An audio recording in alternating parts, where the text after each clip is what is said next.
인사 한번 나누시기 바랍니다. 주 이름 환영하고 축복합니다. 네, 은혜 받으시기 바랍니다. 네. 오늘 야곱에 대한 말씀인데, 야곱이 브엘세바라는 곳에서 떠나서 하란이라는 곳으로 출발하면서 오늘 이렇게 첫 번째 만나는 빈들의 사룻밤을 보내는 장면이 오늘 본문의 내용입니다. 브엘세바는 아버지의 집이죠. 어머니가 계셨고 아버지가 있고 또 형인 에서가 있는 곳이고, 하란은 외삼촌 라반이 있는 곳입니다. 근데 왜 야곱이 집을 떠나서 하란이라는 곳으로 가고 왜 이 빈들에서 홀로 밤을 보내는 시간을 보냈을까? 오늘 야곱은 도망자로 출발한 시간이 오늘 이 밤의 시간입니다. 그러니까 야곱이 원해서 떠난 게 아니라 어쩔 수 없이 도망자로 떠나게 됐는데, 왜 야곱이 이렇게 되었을까를 생각해 보면, 야곱은 하나님을 믿는 사람입니다. 하나님을 알고 있고, 그런데 그의 삶이 하나님을 멀리하고 자신의 생각, 자신의 감정, 자신의 방식, 자신의 경험으로 삶을 세워갔던 사람이에요. 그리고 욕심도 많고 원하는 바도 많아서 그 목적을 반드시 이루려고 했던 사람인데, 그의 목적은 장자권을 갖는 것이었습니다. 태어날 때에 형이 있었으면은 뭐 생각지도 않았을 텐데, 그것도 쌍둥이로 태어났어요. 조금 형이 일찍 태어나고 에서가 일찍 태어나 자기가 좀 늦게 태어났다는 이유만으로 장자권의 권한이 일단 사라져 버렸죠. 그래서 야곱은 장자권을 가지고 아버지의 영적인 축복뿐만 아니라 재산까지 물려받을 수 있는 그 권한이 필요했고, 그 권한을 원했고, 그걸 얻는 방식으로 하나님을 의지하고 믿음으로 꿈꾸며 기대하기보다는 하나님을 멀리하고 하나님 방식이 아닌 나의 방식으로, 또 내 생각과 경험을 바탕으로 이제 자신의 장자권을 획득하려고 했습니다. 이 과정에서 아버지를 속이게 되고 형을 2번이나 속이게 되는데, 야곱의 마음속에는 원하는 바를 이루려면 수단 방법 가리지 않는 거를 삶의 방식으로 채택했어요. 그리고 남이 어떤 상처를 받든 어떤 고통을 당하든 내가 원하는 바만 이루면 된다 하는 생각이 야곱의 삶의 방식이었습니다. 많은 사람들이 예수 믿는다고 하면서 하나님 방식을 따르지 않습니다. 말씀을 따르지 않고 자신의 감정대로, 자신의 생각대로, 자기의 방식으로, 또 자기의 경험을 바탕으로 원하는 바를 이루려고 해요. 그래서 많은 사람에게 상처 주고 고통 주는 아픔이 있습니다. 야곱은 원하는 바를 이루었습니다. 장자권을 아버지를 속여서, 형을 2번이나 속여서 원하는 장자권을 얻었는데, 그것이 탈이 나고 말았죠. 형 에서가 이 사실을 안 이후에 분노하게 되고 야곱을 죽이겠다고 다짐을 합니다. 그래서 야곱은 할 수 없이 도망자가 되고, 오늘 본문은 그 도망자가 된 야곱의 모습을 따라가고 있어요. 그 도망자가 된 야곱은 아버지의 집을 떠나서 결국 홀로 있는, 한 번도 떠나본 적이 없는 아버지의 집, 그리고 울타리가 되어 보호해줬던 그 집에서 떠나 이제 외삼촌 라반의 집으로 가는 하란을 향하는 방향이지만, 그는 그 밤에 첫째 빈 들판에서 홀로 돌을 베개 삼아서 잠을 자게 됩니다. 이 상황을 성경은 이렇게 표현합니다. 창세기 28장 11절입니다. 한 곳에 이르러는 해가 진지라 거기서 유숙하려고 그곳에 한 돌을 가져다가 베개로 삼고 거기 누워 자더니, 한 곳에 이르러는 해가 진지라, 야곱의 상황을 정확하게 표현한 구절이기도 합니다. 낮의 시간이 지나고 해가 진 밤의 시간이 찾아왔다는 시간의 의미이기도 하지만, 야곱의 삶이 성공을 향하여서 노력했던 그의 시간이 이제 해가 진 것처럼 인생의 절망과 실패와 고독과 이 두려움이 찾아오는 이 밤을 맞이하는 야곱, 해가 져버린 야곱의 인생을 표현하고 있죠. 그리고 이 실패와 고통과 두려움의 그 밤에 홀로 있는 그 밤을 성경은 이 땅을 루스라고 말합니다. 창세기 28장 19절에 이 땅의 이름이 루스라고 말하고 있습니다. 여러분, 왜 야곱은 이 루스라는 고통과 절망과 실패의 그 밤을 거기서 보내야 됐을까요? 하나님을 등지고 야곱의 자신의 방식으로 살아온 삶의 결과였습니다. 우리는 예수 믿는 사람이고 말씀 따라 순종해야 될 사람이고 하나님의 자녀됨의 삶을 살아야 될 사람들인데, 우리는 야곱과 같은 삶을 참 많이 살죠. 하나님의 말씀을 따르기보다는 내 방식을, 내 감정을, 내 생각을, 내 경험을 바탕으로 한 삶을 살아갑니다. 내 목적을 이루기 위해 수단 방법 가리지 않죠. 누가 상처받든 말든, 누가 고통을 당하든 말든, 누가 손해를 보든 말든 내가 원하는 바만 이루면 된다는 방식으로 그렇게 살아가요. 자, 야곱의 이 삶의 방식이 옳은 것일까요? 성경은 야곱의 인생을 이렇게 실패자로 고통당하는 루스 땅의 야곱이 되기를 원하지 않으셨어요. 여러분의 삶의 오늘의 내 삶이 하나님이 원하시는 내 삶의 자리일까? 지금 내가 살아가는 이 모습이 하나님이 원하시는 내 삶의 방식일까? 지금 내 삶의 자리가 하나님이 영광 받으시는, 또 하나님이 기뻐하시는, 그리고 하나님의 계획이 이루어지는 삶의 자리일까를 한번 생각해 보시면 절대로 그렇지 않은 경우 많죠. 오늘 야곱의 인생도 성경은 이렇게 하나님은 약속하셨습니다. 창세기 25장 23절입니다. 여호와께서 그에게 이르시되 두 국민이 내 태중에 있구나. 두 민족이 내 복중에서부터 나누이리라. 이 족속이 저 족속보다 강하겠고 큰 자가 어린 자를 섬기리라 하셨더라. 하나님은 야곱이 태중에 복중에 리브가의 태 안에 있을 때부터 이미 야곱의 인생을 큰 민족으로 이루는 인생으로, 에서의 인생도 큰 민족을 이루는 인생으로 약속하셨고, 더 놀라운 사실은 야곱이 그렇게 원했던 장자권을 하나님은 야곱에게 이미 약속하셨어요. 그래서 큰 자가 어린 자를 섬긴다 하고 말씀하시면서 하나님의 계획은 야곱의 영적 장자권뿐만 아니라 육신의 장자권까지도 누릴 수 있는 큰 민족을 이루는 자리로 야곱을 세우기를 원하셨고 그 약속을 하셨는데, 야곱은 이거를 믿지 못한 것이죠. 신뢰할 수 없으니 내 방식대로 한 것이고, 하나님을 신뢰하지 않으니 말씀대로 하나님을 믿는 믿음으로 살지 않았습니다. 저와 여러분을 향한 하나님의 계획과 하나님의 뜻은 아마 지금보다 훨씬 더 풍성한, 풍요로운, 또 하나님의 인도하심의 자리에 서 있는 우리의 삶일지 모릅니다. 어떻게 알 수 있어요? 라고 물으면 하나님이 택하셨잖아요. 그래서 우리가 하나님의 자녀라고 말합니다. 성도라고 말하고 하늘의 기업을 이어받을 자라고 성경은 약속합니다. 하나님의 것에 하늘의 기업을 이어받을 자로서의 우리의 삶에 약속이 우리한테 존재하고, 하나님의 자녀됨의 삶이 우리한테 있어야 돼요. 이것이 권세라고도 말하고, 하나님의 자녀된 성도인 우리는 하나님의 말씀을 따라 살아야 될 삶의 방식이 있는데, 우리는 멀리 계신 하나님처럼 하나님을 등지고 여전히 내 방식, 내 생각, 내 감정, 내 경험을 바탕으로 한 삶을 고집스럽게 살아가고 있다면, 야곱이 맞이하는 이 결론과 같은 루스 땅의 야곱, 해가 져버린 야곱, 실패자 야곱이 어쩌면 반복되는 우리의 삶의 자리에 우리의 모습일 수 있죠.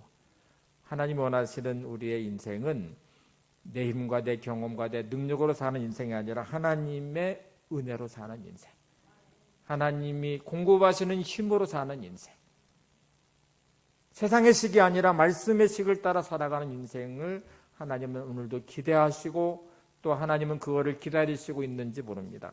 은혜로 산다는 말이 뭘까요? 하나님의 은혜로 살아요, 하나님의 뜻대로 살아요, 말씀으로 산다는 말의 의미는 하나님이 주시는 그 길을 따라 사는 것이죠. 이사야 40장 31절은 이렇게 말합니다. 오직 여호와를 앙망하는 자는 새 힘을 얻으리니 독수리가 날개치며 올라감 같을 것이요 다른 박질하여도 곤배하지 아니하겠고 걸어가도 피곤하지 아니하리라.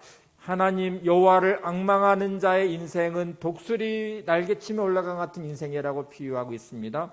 그러니까 하나님을 의지하고 앙망하는 사람의 인생은 독수리 같은 인생을 산다는 말인데, 독수리는 새의 왕이니까 독수리같이 힘있는 인생, 또 새의 왕처럼 성공하는 인생을 살라고 하시는구나, 그게 하나님의 뜻이구나, 이렇게 해석하는 분들도 계셔요. 근데 이렇게 한번 생각해 보세요. 이 구절을 읽고 나서 맞아, 나는 독수리 같은 인생이 돼야 돼.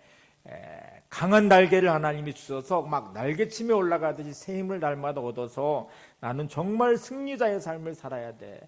하나님의 뜻이니까 하나님 저에게 새 힘을 주십시오. 저에게 독수리 날개 같은 강한 날개를 주셔서 하나님 날개치며 올라가는 비상하는 인생이 되기를 원합니다. 혹시 여러분 이렇게 해석하시고 기도하시면 오늘 본문을 잘못 이해하시는 거예요. 오늘 본문에 주시는 말씀은 그런 의미가 아니거든요. 우리가 알고 있는 독수리의 날개는 엄청난 큰 날개, 큰 새이죠. 그런데 독수리가 만약 자신의 날개의 힘으로 날아가려고 하면 얼마 날개 못해서 지쳐서 금방 쓰러집니다. 독수리는 그렇게 나는 새가 아니에요. 날개는 너무너무 커서요. 이거를 몇 번만 움직여도 금방 그냥 힘이 다 빠져버려요. 그렇게 날개짓하며 날아가는 새가 아닙니다. 그럼 독수리는 어떻게 날 수 있을까요? 독수리는 태양이 떠오르면 기다려요. 뭐를 기다리냐면 태양의 열이 공기를 데우기 시작합니다. 그러면 공기가 상승온난 기류로 이렇게 위로 올라오기 시작해요. 그러면 그 기류를 다 감지한 다음에 날개를 펴니다. 날개를 펴서 그 상승온난 기류를 타고 올라가요. 독수리는 날갯짓에서 올라가는 새가 아니에요. 오늘 이 말씀의 본문이 정확히 그 의미거든요. 영어 성경 NIV에는 올라감이란 soar on이라는 단어가 높이 날다, 날아오르다, 치솟다, 증가하다, 급등하다 라는 말이에요. 글라이더라는 것이 생글라이더 여러분 아시는 것처럼 이거는 동력이 일단 없어요. 그 날개를 편 상태로 기류를 이용해서 날아가는 게 글라이더거든요. 독수리의 날개가 그런 거예요. 독수리는 그래서 때를 기다려요. 잠잠히 기다려서 그 상승온난 기류를 기다립니다. 기다리고 그것이 감지되는 순간에 자신의 날개를 활짝 펴서 그 상승온난 기류에 몸을 싣고 하늘 높이 치솟아 오릅니다. 그리고 원하는 곳으로 방향을 틀어서 날아가는 게 독수리의 날갯짓이에요. 우리는 믿음의 날개를 펴고 하나님의 은혜의 상승온난 기류를 만나서야 돼요. 내 힘과 내 방식과 내 방법으로 뭔가를 고집하면서 내 삶의 길을 따라가려고 하다 보면 야곱과 같은 인생이 되어버려요. 루스 땅을 만나게 되고 해가 져버린 인생같이 고통과 실패와 절망과 눈물의 두려움의 그 밤을 맞이하게 돼요. 하나님이 원하시는 바는 하나님을 신뢰하고 우리의 인생에 보내는 은혜의 상승기류를 기다리셔야 돼요. 그거를 만날 때에 믿음의 날개를 펴서 하나님 원하시는 만큼 치솟아 올라오고 하나님 원하시는 길로 따라서 우리의 삶을 가는 것이 대단히 중요합니다. 참새라는 새 잘 아시잖아요. 너무 흔한 새잖아요. 참새는 아담한 몸짓에 적당한 크기의 날개를 가지고 있습니다. 참새는 날개 적합한 몸의 구조를 가지고 있어요. 그래서 날갯짓을 통해서 날아올라요. 그리고 원하는 방향도 갈 수 있어요. 참새는 자기 힘의 날개의 힘으로 가는 새거든요. 그런데 한번 생각해 보실래요? 참새가 높이 날까요? 독수리가 높이 날까요? 독수리가 날갯짓으로 날아가면 얼마 가지 못해서 지쳐서 쓰러져요. 독수리의 그 날개는 날개 적합한 날개가 아닙니다. 날갯짓을 해 날아갈 몸짓과 그 날개의 길이가 아니에요. 근데 독수리가 훨씬 참새보다 높이 날고 훨씬 빠르게 나르고 훨씬 멀리 갑니다. 대개 사람들은 자기 힘과 경험과 능력으로 살면 잘 사는 것처럼 착각해요. 그래서 참새 날개처럼 자기 힘으로 살려고 해요. 그렇게 몸부림치다가 만난 루스 땅에서 절망하고 그 땅에서 탄식하고 그 땅에서 두려움, 실패의 밤을 보내는 사람들이 얼마나 많은지 몰라요. 여러분, 참새 날개를 떼어버리고 독수리 날개같이 믿음의 날개를 다루셔야 돼요. 내 방식을 고집하지 마시고 하나님의 은혜를 기다리셔야 돼요. 하나님의 때를 기다리셔야 돼요. 하나님의 주시는 그 길을 따라가셔야 돼요. 그래서 메시지 성경은 이렇게 정확하게 해석합니다. 날개를 펴 날아오르다. NIV 영어 성경은 soar on이라는 단어를 써서 정확하게 날개를 펼쳐서 날아오르는 새. 이게 독수리의 모습이거든요. 자, 그러면 여러분, 내가 참새 날개 같은 내 인생의 날개를 떼버리고 내 힘으로 살아가려는 내 노력과 내 방식과 고집스러운 나의 이 경험을 바탕으로 하는 삶의 날개를 떼고 하나님의 은혜의 상승기류를 기다리면서 믿음의 날개를 펴는 독수리 같은 내 이 믿음의 날개를 달면 어떤 변화들이 생길지를 생각해 보시고요. 바로 이 31절 앞에가 30절이잖아요. 이사야 40장 30절은 이렇게 말씀하거든요. 소년이라도 피곤하며 곤비하며 장정이라도 넘어지며 쓰러지다 이렇게 말합니다. 여기서 소년은 인생의 전성기에 속하는 젊은 남자를 뜻해요. 어린아이의 소년을 말하는 게 아니라 이 혈기왕성한 힘이 있는 장정처럼 힘이 넘치는 그런 젊은 남자, 혈기와 힘과 자신의 육체 힘으로 살아가려고 하는 소년도 피곤하며 곤비할 수 있는 게 인생이에요. 장정, 경험이 많고 능력이 있고 돈의 힘도 있을 수 있고 권력의 힘도 있을 수 있고 지식과 지혜의 힘도 있는 그 사람이 그거를 의지하며 살아가는 인생의 장정에 원숙함이 있어도 넘어지고 쓰러질 수 있어요. 근데 여호와를 앙망하는 자는 31절에 그렇게 말하거든요. 여호와를 앙망하는 자는 독수리 날개치며 올라감 같을 것이요. 이렇게 말씀합니다. 여러분,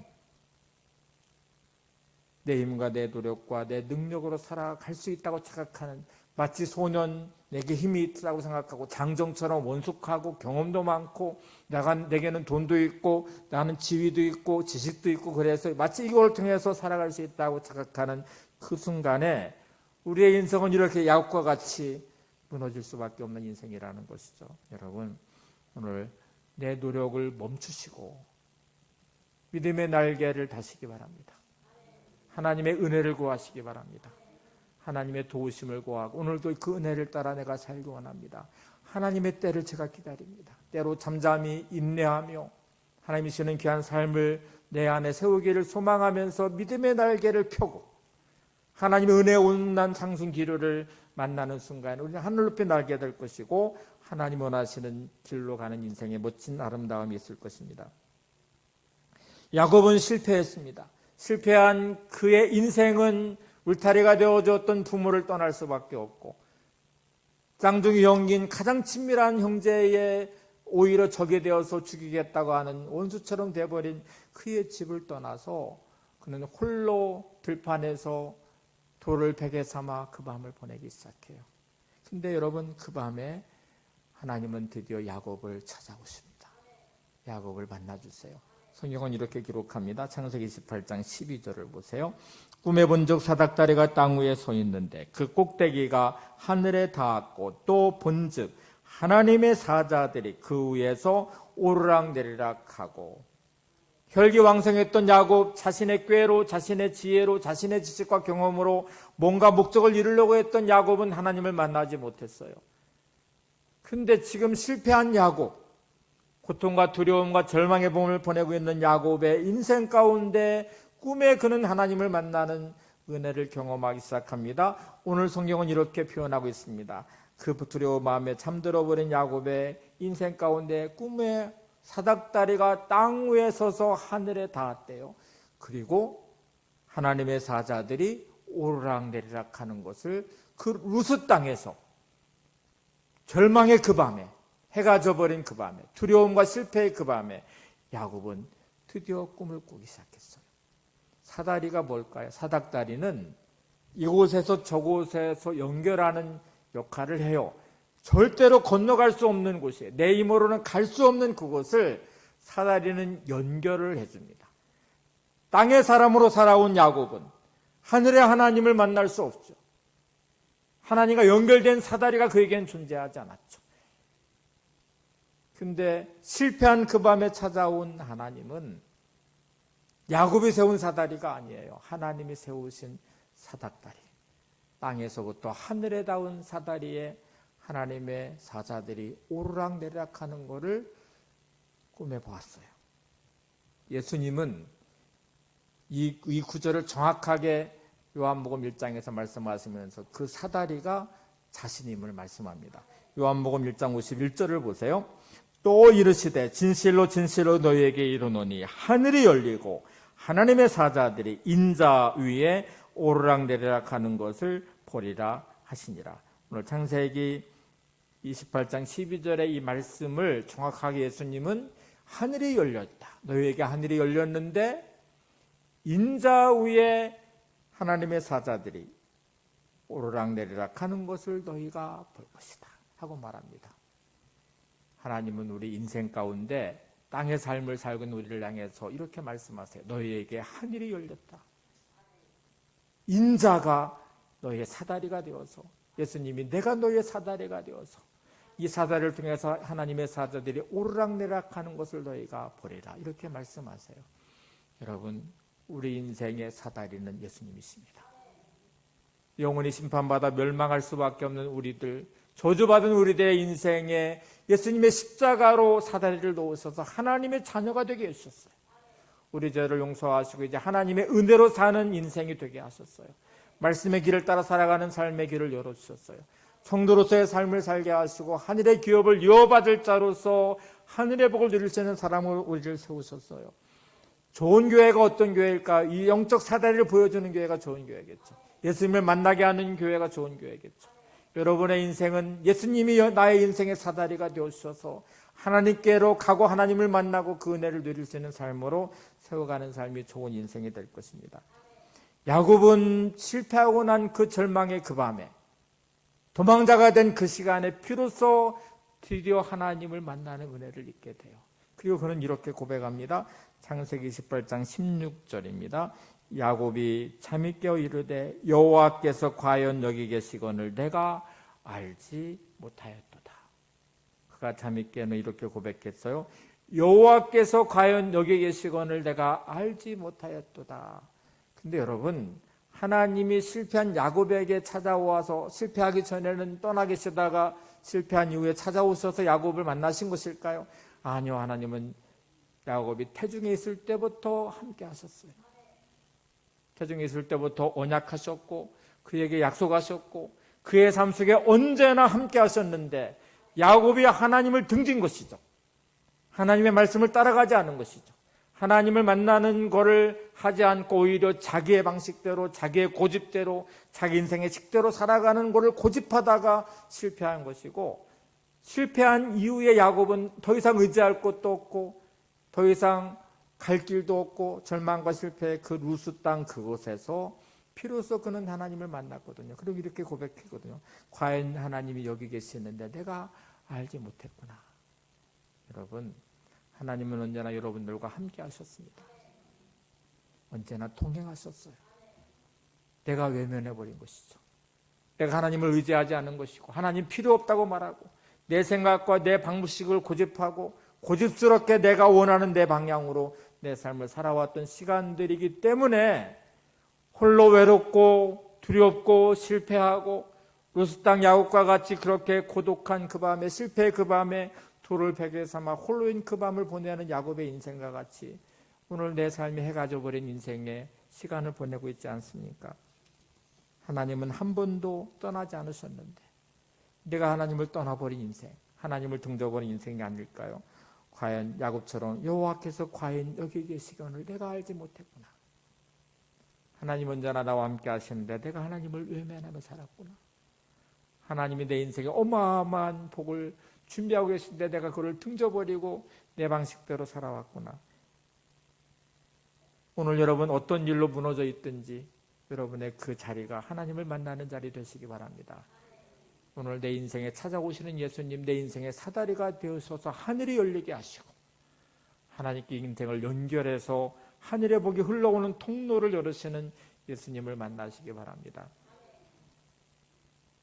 하나님을 경험한 야곱은 드디어 하나님 말씀을 듣기 시작해요. 하나님 말씀이 들려오기 시작했습니다. 어떤 게 하나님은 말씀하셨을까요? 창세기 28장 15절을 보세요. 하나님 야곱에게 이렇게 말씀하십니다. 내가 너와 함께 있어 내가 어디로 가든지 너를 지키며 너를 이끌어 이 땅으로 돌아오게 할지라. 내가 네게 허락한 것을 다 이루기까지 나는 너를 떠나지 아니하리라 하신지라. 하나님은 야곱에게 세 가지 아주 중요한 약속을 하셨어요. 홀로 있는 야곱의 인생에는 동행하셨고 함께 하셨지만 야곱이 외면해버렸어요. 예수 믿는 저와 여러분은 하나님의 자녀예요. 하나님의 자녀이 되면 권세가 있어요. 하늘의 기업을 이어받을 자로서의 복이 약속되어 있어요. 하나님을 등져버려 야곱과 같이 자신의 경험과 자신의 방식으로 살아온 인생의 시간은 하나님의 말씀이 내게 작동하지 않죠. 하나님의 말씀이 들려지지 않죠. 하나님과 아무 상관없는 인생을 살아가죠. 근데 실패한 야곱의 인생에 드디어 야곱은 눈을 열어 땅과 하늘이 연결된 사다리를 보았고 드디어 하나님의 말씀이 들려지기 시작했어요. 들려진 첫 번째 하나님의 약속은 이거였습니다. 내가 너와 함께 있겠다. 내가 너와 함께 있겠다. 현실적으로 야곱은 도망자입니다. 아버지가 그를 지켜줄 수 없습니다. 그렇게 사랑했던 어머니 리브가도 그와 동행할 수 없어요. 형인 에서는 야곱을 죽이겠다고 달려들고 있어요. 그는 철저히 홀로 실패자의 그 루스 땅 그곳에 하나님은 이렇게 말씀하십니다. 내가 너와 함께 있겠다. 모든 사람이 너를 등져도, 모든 사람이 너를 외면해도 너의 인생은 홀로 있는 인생이 아니라 내가 너와 함께 있겠다.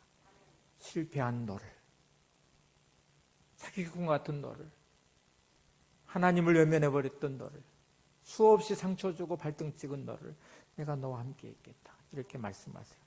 두 번째, 어디로 가든지 내가 너를 지켜주겠다 하고 말씀하십니다. 어디로 가든지 내가 너와 함께 있어서 너를 내가 지켜주겠다. 야곱은 스스로 인생을 지킬 만한 능력이 없습니다. 부모가 그를 지킬 수도 없습니다. 자신의 어떤 무기와 능력도 없습니다. 여러분, 이 당시에는 부족사회였어요. 그래서 아버지의 집을 한 번도 떠난 적이 없는, 브엘사바를 한 번도 떠난 적이 없는 야곱이 외삼촌 라반의 집에 하란까지 가는 과정에 이 들판 광야에서 짐승들을 만날 수도 있고, 다른 부족을 만나면 그들의 생명의 위협을 당할 수 있는 수많은 위기가 존재하죠. 여러분, 내 인생에 어떤 일이 일어날지 모르죠.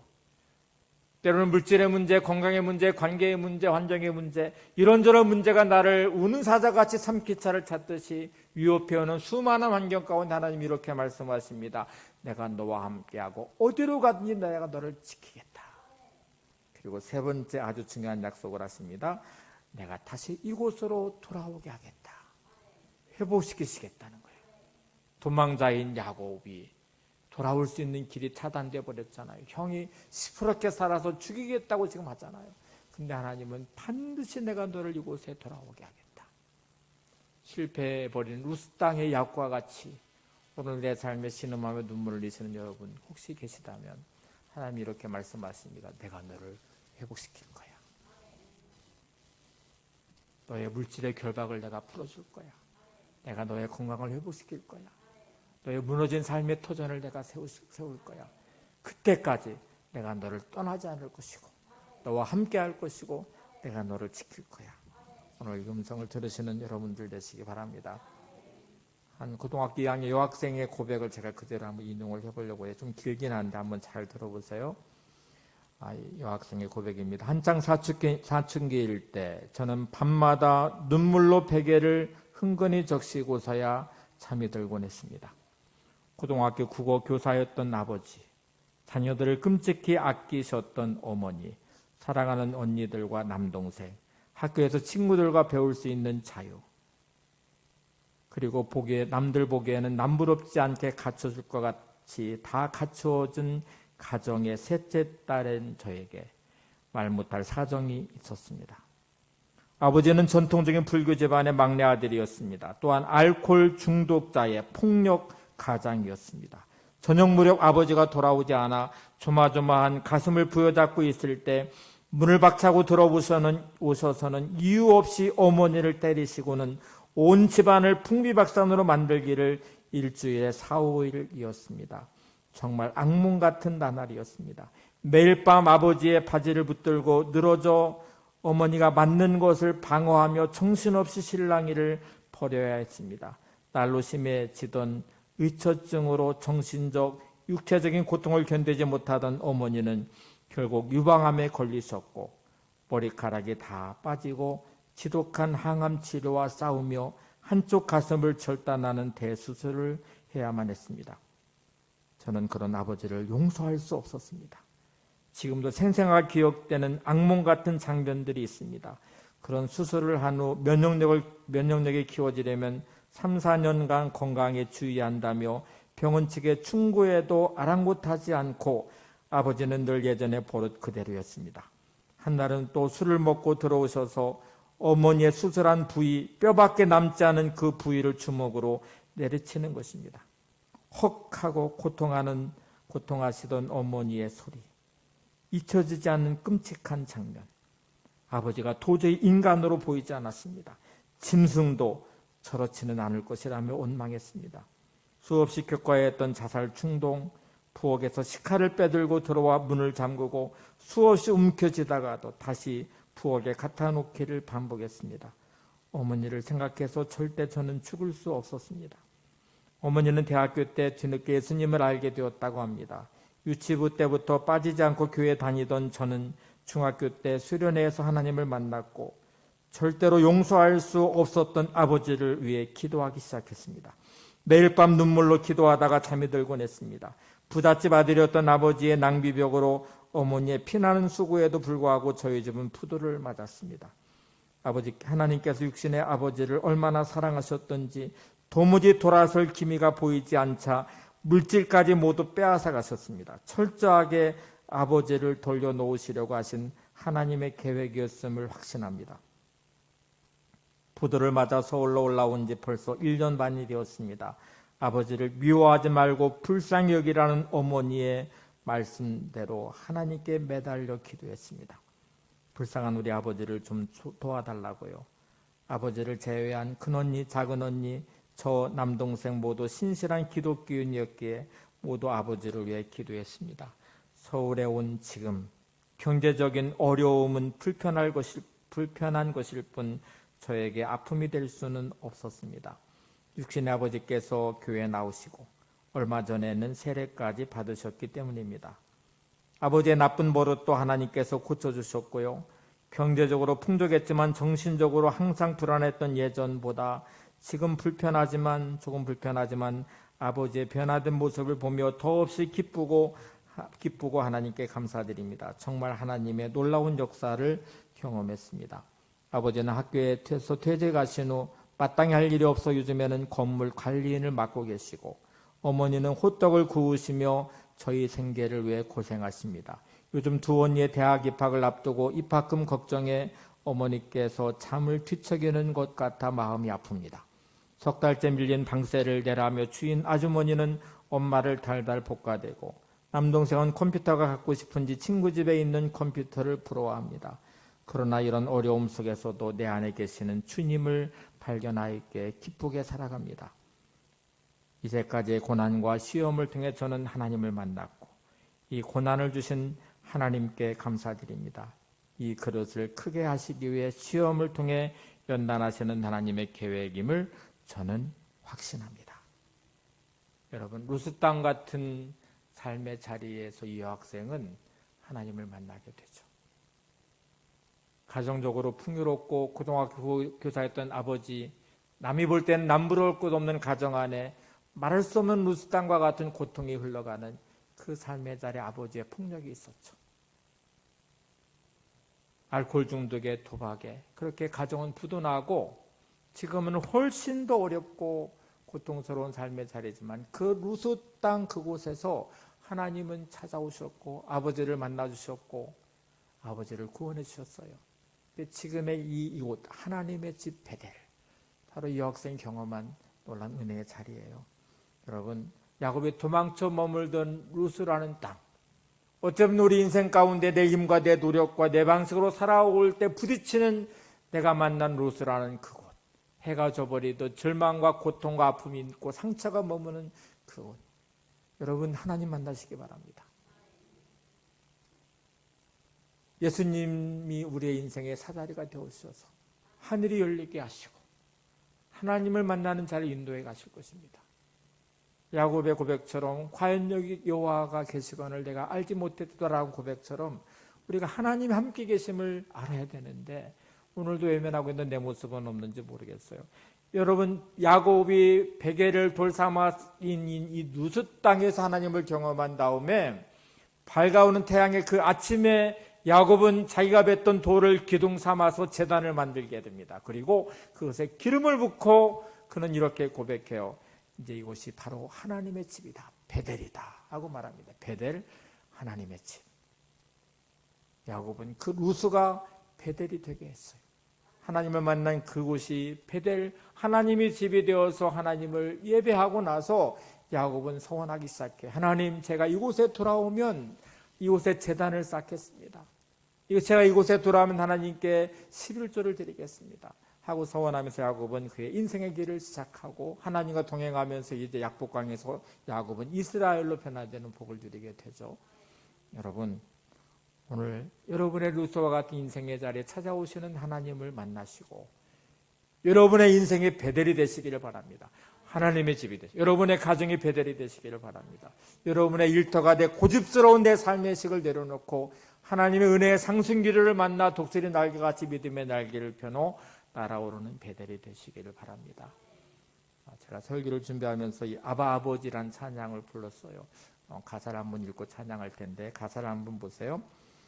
아바 아버지, 아바 아버지, 나를 안으시고 바라보시는 아바 아버지.